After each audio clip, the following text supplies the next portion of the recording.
Najpoznatiji treker Vojvodine, a iz Srbije, je Zoran Vukmanov. Naša drugarica Maja Rodinski će pročitati njegovu biografiju. Zoran Vukmanov je rođen 22. oktobra 1966. godine. Član je planinarskog kluba Spartak iz Subotice od 2003. godine. Aktivan je kao vodič planinarskih i pešačkih treking akcija u Srbiji. Predsednik je Komisije za planinarstvo Planinarskog smučarskog saveza Vojvodine i član načelništva Planinarskog saveza Srbije.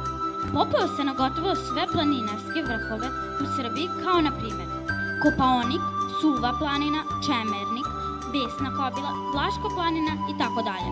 Prve konkretne korake je načinio na Fruškogorskom planinarskom maratonu 1993. godine. Sada je direktor Trekking lige Vojvodine. Nedavno je pod Zoranovim vodstvom 81 učenik ove škole sa 2 mame, 3 nastavnika i sa Dejz i Lunom prešao 17,5 km na stazi škola Tresetište Palić.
To je kraj stiga.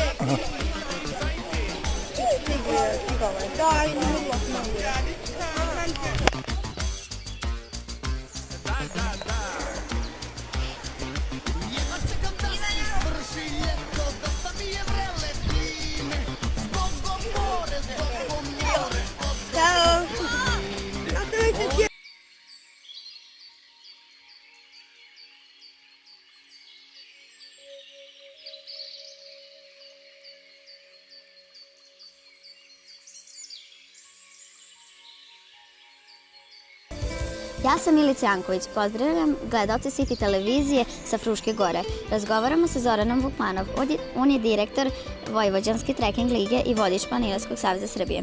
Dobar dan, da li ste spremni da nam odgovorite na nekoliko pitanja? Dobar dan, naravno da sam spreman. Možete li nam reći koja je bila vaša prva planinarska akcija? Moji prvi planinarski koraci su načinjeni na Fruškogorskom planinarskom maratonu još davne 1993. godine. Koliko ste puta bili na Fruškogorskom maratonu?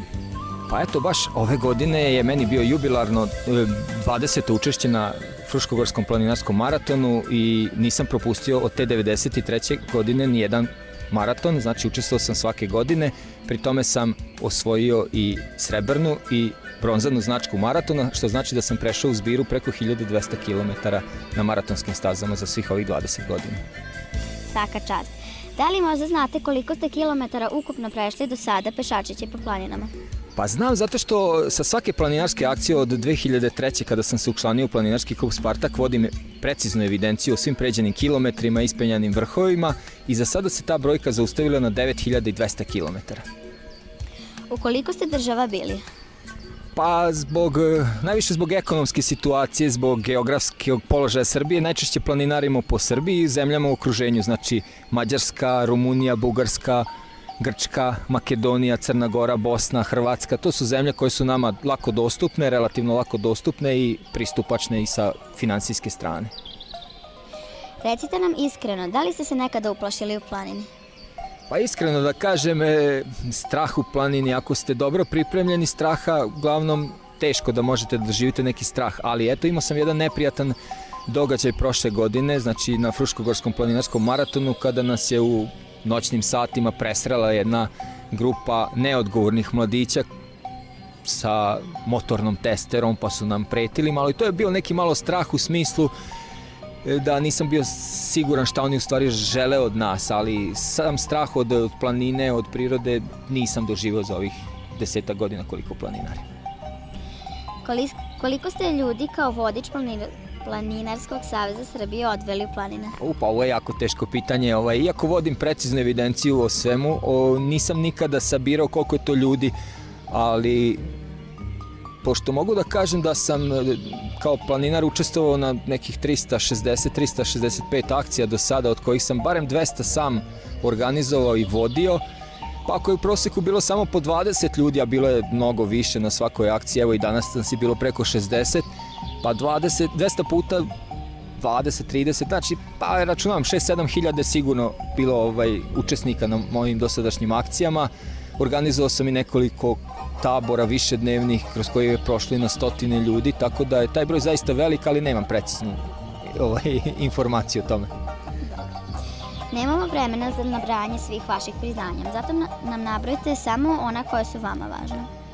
Pa priznanja, ja nisam neki planinar koji teži ka nekim priznanjima. Meni su priznanja, najveća priznanja u stvari osmesi na licima zadovoljnih planinara posle akcije. Znači, kada vidim da su ljudi ispunjeni, kada su srećni, kada su zadovoljni, za mene je to najveće priznanje. Znači, nije priznanje u smislu neke diplome, medalje ili ne znam, takvog nekog priznanja, nego sam taj osjećaj zadovoljstva mi je čini najveće priznanje za ovo sve što radim proteklim godinama. Koje su osnovne preporuke mladim planinarima koje se pripremaju za planinarsku akciju?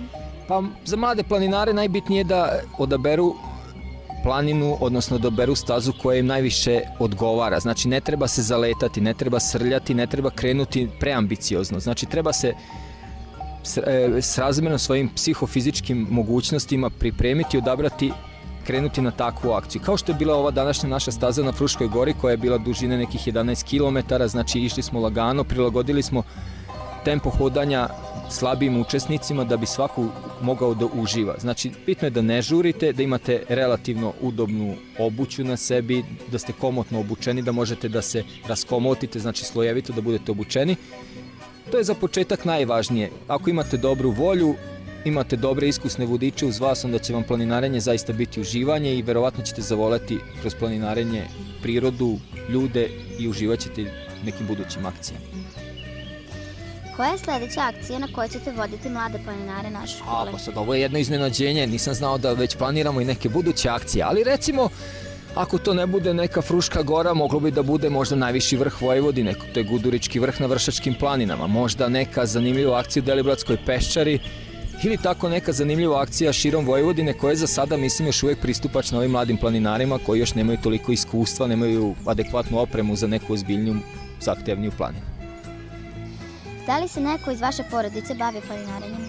Da, moja porodica se bavi planinarenjem, evo i danas je učestvovao i moj najmlađi sin koji ima 5,5 godina, tu je bila i supruga i dvojica preostalih sinova su od malih nogu se bavila planinarenjem. Svi oni imaju po 10-ak pređenih planinarskih maratona iza sebe i brojne učešća na brojnim planinarskim akcijama. Naravno, nekim periodima života se malo to potisne, stavi se u drugi plan, ali svi mi generalno, cijela naša porodica živi onako prilično planinarskim načinom života. Super. Recite nam nešto što smo propustili da vas pitamo, želite da nam kažete? Pa eto, želim da vam kažem da mi je i danas bilo jako prijatno sa vama. Uživali smo, nadam se, na obostrano zadovoljstvo i da ćemo se družiti i dalje na nekim narednim planinarskim akcijama. Hvala vam što ste nas vodili na Frušku goru i za ovaj razgovor. Nema na čemu i nadam se da se vidimo i na nekoj budućoj akciji ponovo.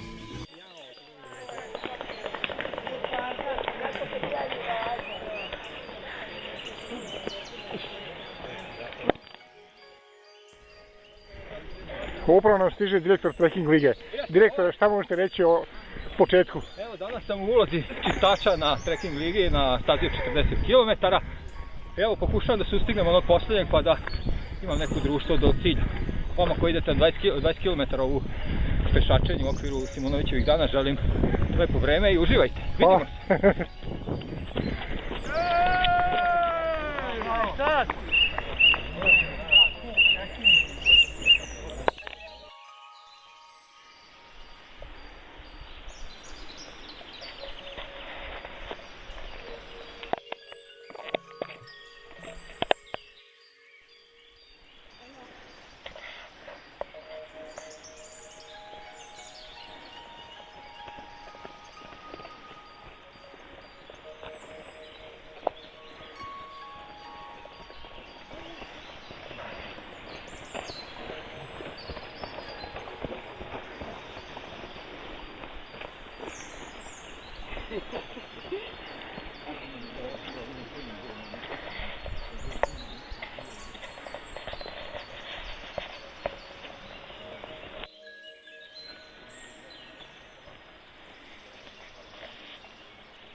A ti prodaješ ovu stazu pre nego što idemo? Ja sam ovu stazu inače obišao biciklom, ali sad sam deo te staze hteo da iskoristim i ovaj dodatak od okretnice ovde do uključenja u tu moju planiranu stazu je nešto što sam crtao rukom, znači na karti. I podatak koji meni onda samo izašao kad sam to sve iscrtao da je to ukupno 17 km, ali kažem to se uvek dešava jer razlika između crtanja na karti i prirodne dužine je uvek na štetu crtanja. Znači obično se crtam manje, zato što ne crtamo sa velikom preciznošću, nego prilično grubo crtam to od raskrsnice do raskrsnice, znači ne idem na kad bi što sitnije crtam, onda bi preciznost bila veća, ali to je onda duži proces koji nepotrebno mislim to, jer mislim da kad ja najavim 17 km, ako to bude 18, do toga niko neće praviti neki problem, besmislene stvari, tako. Nije ovo ono da možemo milimetar tačno da predvidimo, jer nije nama suština ni da to bude baš u milimetrima tačno kilometra. Da, nije to ni važno. Dužina staze bila je za neku manifestaciju, eto ako budemo radili tu trekking ligu, onda ćemo da pokušamo da izmerimo sa što većom tačnošću, zato što se to boduje na osnovu pređenih kilometara, ali to je već onda jedna druga priča, da ćemo svaku stazu da pređemo prvo mi sami, da premerimo i onda ćemo da objavimo da je to dužina od 19,42 km recimo. A kako se određuje težina staze? Težina staze se u principu određuje na osnovu više faktora. Prvi i najvažniji faktor znači dužina staze, drugi faktor je visinska razlika, treći faktor je vrsta tla. Znači kako je to dole, znači da li je kamen, da li je trava, pesak, asfalt ili šta li god već. I četvrti faktor mogu da budu vremenski uslovi, jer nije isto savladati jednu stazu recimo na temperaturi plus 40, ili recimo na kiši koja pada nemilosrdno ili u nekim optimalnim vremenskim uslovima. Ali u kriterijumi u trekking ligi su isključivo visinska razlika i savladana dužina. I jedino se za zimske akcije dobije dodatnih nekoliko bodova, znači kao eto otežavajuća okolnost kada se savladava akcija u zimskim uslovima, mada i to relativno, jer mi zimske uslove tretiramo po kalendaru, znači po kalendarski zima, ali eto desilo se ove godine da je u Šidu recimo bilo vreme kao da dolaze prvomajski praznici. Toplo proljetno vreme. Mi smo dodelili svima 3 dodatna boda za zimskih uslova koji u suštini nisu ni posledni. To je relativna stvar. Jako je teško znači najoptimalnije i najmerodavnije kriterijume po kojima bi mi mogli da sa sigurnošću utvrdimo da je zaista to neki faktor, odnosno neki koeficijent po kojima možemo da dodelimo nekoj stazi adekvatni stepen težine. Generalno ljudi to određuju na osnovu, kažem, visinske razlike i dužine staze, to su neki osnovni parametri, a ovo ostalo se može da bude onako dodatni stvari. Da doprinese da stazu savladamo lakše ili teže, ali naravno, ako nismo spremni, onda nam džaba sve. Koliko već postoji trekking liga Vojvodine? Pa trekking liga je počeo 2012. kao pilot projekat sa 4 kola. 2013. smo radili 7 kola i 2014. imamo u kalendaru 8, do sada je održano 3. Sada će biti sledeće subote 4. kola i onda završavamo taj, ajde da tako kažem, prolećni deo Imamo letnju pauzu i onda krećemo u taj završni jesenji ciklus sa 4 kola, gde ćemo na kraju u novembru mesecu dobiti pobednike za ovu godinu. Vojvođanska trekking liga, nešto što još Planinarski savez ne radi, nego pokušava da implementira na teritoriju cijele Srbije, što bi s jedne strane bilo jako dobro jer je ipak i kola bila atraktivnija, ali s druge strane to zahteva mnogo ozbiljniji posao i stručne ljude koji bi mogli da iznesu taj teret organizacije na tako velikom prostranstvu, odnosno velikoj teritoriji, jer podsjetit ću da Planinarski savez Vojvodine ima 30 klubova učlanjenih u savez, a Planinarski savez kad ima 150, znači verovatno je mnogo teže raditi sa 150 društava nego sa 30, odnosno doneti neke odluke i pokušati tu realizaciju uraditi na najbolji mogući način. Ali na to je već na rukovodstvu saveza da tome razmišlja. Ja sam samo običan direktor u Vojvodini. Hvala direktore.